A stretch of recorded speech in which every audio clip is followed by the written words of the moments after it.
In 3, 2, 1, go. All right, good evening. My name is Liz Limones, and today we have a panel here tonight, and we're going to discuss tonight's book. It is Our Iceberg is Melting, Changing and Succeeding Under Any Conditions by John P. Cotter, a Harvard professor. And just to quickly summarize the book, it's a story of a penguin colony that lives in an iceberg in Antarctica, and it is soon discovered by Fred, one of the main penguins in the colony, that their iceberg, their homeland, is melting. So Fred, upon making his discovery, he takes it to his higher officials, his leadership council, and tries to come. I messed up. And he tries to tell them what's happening and that their colony is in danger. And the book illustrates how often organizations don't see the need for change and how they don't correctly identify what to do or successfully make it happen. So with that being said, I'm going to jump into a couple of questions here, and I'll start off with the first one. Is it close? No.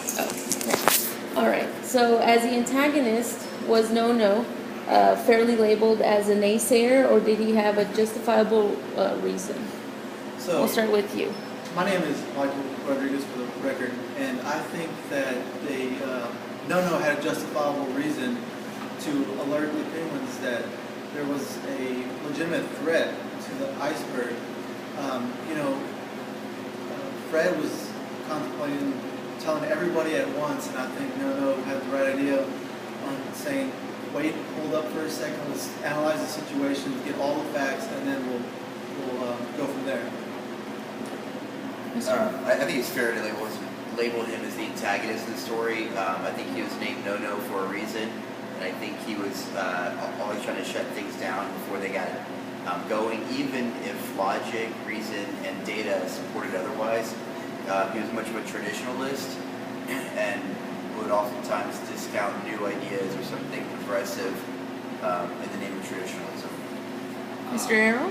Yes, for the record, my name is Errol Reed. I have to agree with them.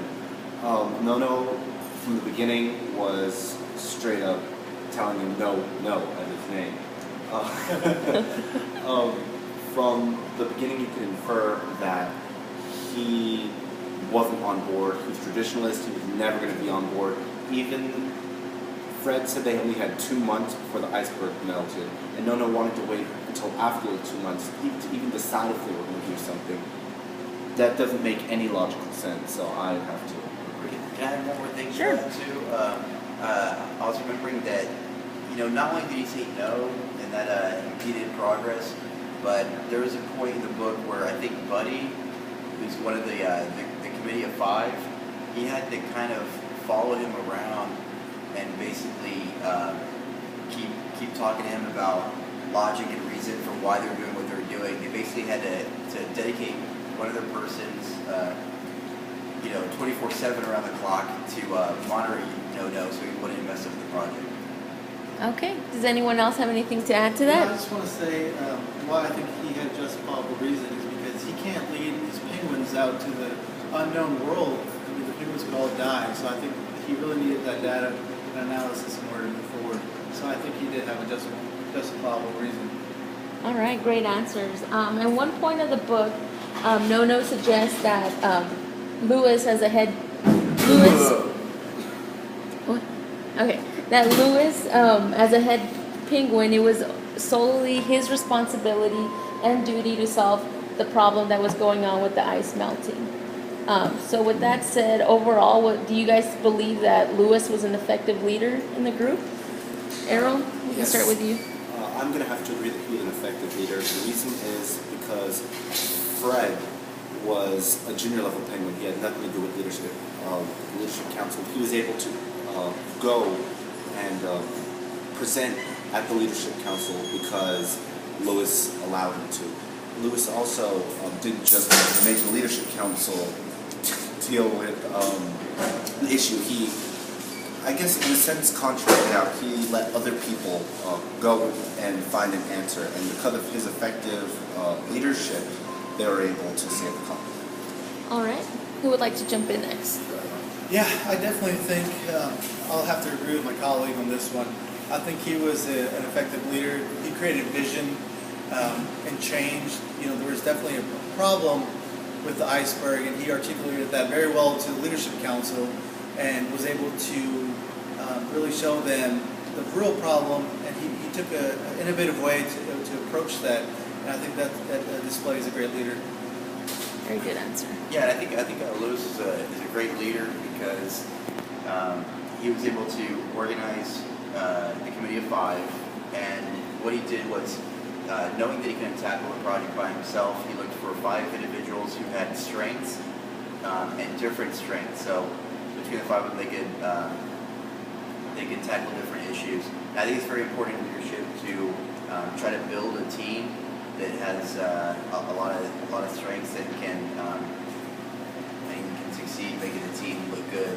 I think oftentimes managers don't want to look bad, so they might get somebody that's not qualified just so they're not threatened by it. But I did the right approach. I got the smartest people to do the smartest in the smartest manner. All right, so we're going to go on to the next question. And Mike, I actually want to start off with you on this one. Do you think Fred utilizes effective techniques in persuading the group?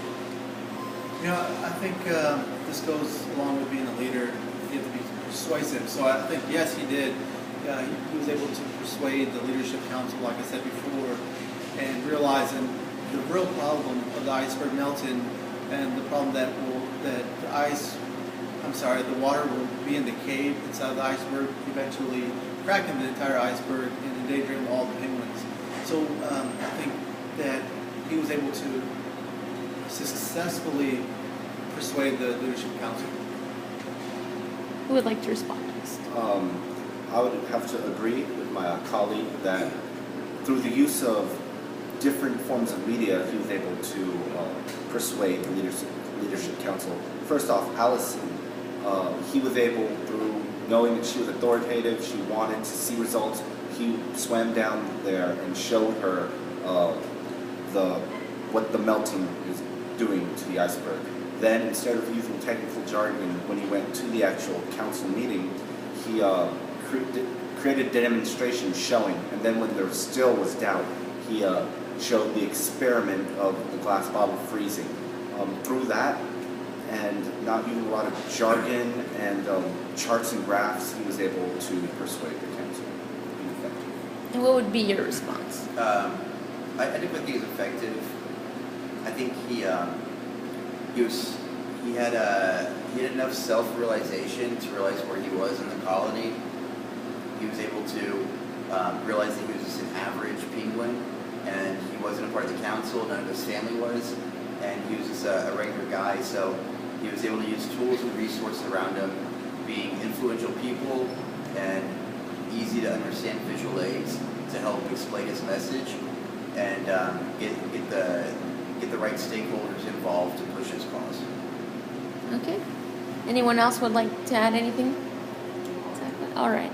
So as we see in the story, some of the penguins were ready for change, others weren't ready yet. So with that being said, when do you guys feel like it's a good time to change an organization? You know, if you don't mind, I'd like to start. I think there's a lot of different aspects that an organization will have to change, but one reason is that employees are disgruntled. I think that's a great time for an organizational change to really motivate them and give them the opportunities to move up in the company or in the organization.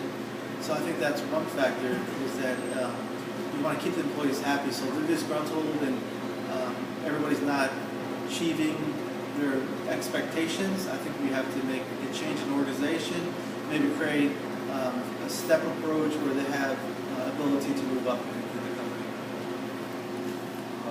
I would have to piggyback off and agree that another way that you know you have to change an organization is when your organization is not meeting goals and its mission. Without meeting goals and mission, you're an effective organization. There's no reason for you to do anything because you're not meeting your goals. So once you start not meeting goals, you need to change. Yeah, kind of the same thing with that is I believe an organization is a living thing. It's dynamic. It's always moving, and I think it's up to the director to be or the leader of the organization to have the leadership and the vision to be able to self-reflect and evaluate the programs annually, monthly, whatever the timeline is. But I think they need to be able to. A good leader is able to adjust the organization for changes in the programs. And that could be something out of their control, like public or policy, policy changes that come from the outside, and it could be something internally as far as they've created a mission or vision that's changed direction. All right.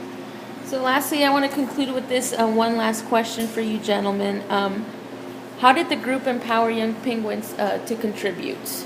And What was that? how did the group empower the young penguins to contribute? You know, for instance, on Heroes Day. Yeah, several ways they did that, and I don't want to steal any of y'all. So, where do y'all want to go? I'll take the last part. I think one way that the committee of 5 were able to empower the young penguins is to become more than what they were. And I think they realized that the young penguins can do much. They can catch fish for the scouts. So they had to think of a way in order to empower these young penguins. And the way they did it was that they understood that they had a big meaning to the family. So they empowered these young penguins by asking them to go to the parents and tell them how much of a hero they would be if they would just go find fish for the scouts. I would say they also empowered the young penguins because also with Heroes Day and empowering them to help the parents, it makes the parents have one less thing to worry about. Before, they were scared. Change scares a whole bunch of people, and having scared little penguins that don't know anything really puts a big burden on the overall goal of meeting a change in your lifestyle, which would be moving on and becoming a nomadic clan. But through using the penguins and nipping the teacher in the bud and having them show, this is what you can do to help the colony, it made the penguins a lot less scared and helped that distraction and helped in the overall mission of becoming nomadic. Yeah, I think it's the nature of the beast. Whether it's good or bad, I think kids are used a lot to push an agenda. I think you see, with the city of San Antonio, the recycling program, one of the strongest pushes is through these school presentations. And the idea is you get the kids coming home, nagging the parents to do something right, and they get on board. The other things, corporations, like they'll have commercials. McDonald's have commercials that cater to just how fun it is to go there. And so I think the book had a lot of metaphors to real society on that, as far as kids are an important part of the community, as far as symbolism and getting a message to gel and be cohesive with a colony or a group of people. All right, great. We gotta wrap it up. All right. Well, thank you, gentlemen, for coming on my show today. Do you guys have any last words before we wrap up? So I'd like to say one last thing that I didn't get to mention on Lewis, on how effective a leader he was. He was able to gather penguins that weren't the best and that had a capacity of doing stuff, and he was able to get these penguins that weren't the best and really lead them to achieve more than their capacity and really go above and beyond what they could really do. I was going to say that obviously the book is based on leadership because the class that it's in. I think that all 5 members of the committee showed aspects of leadership that helped push the cause. I think Alice being very straightforward and open to get things going. I think the professor with his insight, Buddy with his popularity,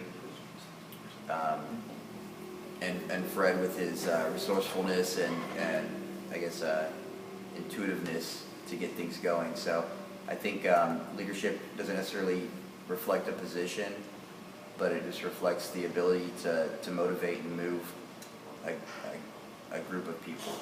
And I have to agree clearly, because if there wasn't any leadership, they would have all died. They wouldn't have become nomadic. They wouldn't. I mean, it's a harsh reality, yeah, but they would have died without leadership. All right, well, thank you, gentlemen, for coming tonight. As for our viewers, I hope we could see you guys next week, and you could join us for another book that we'll be discussing. Go ahead and pick up the book.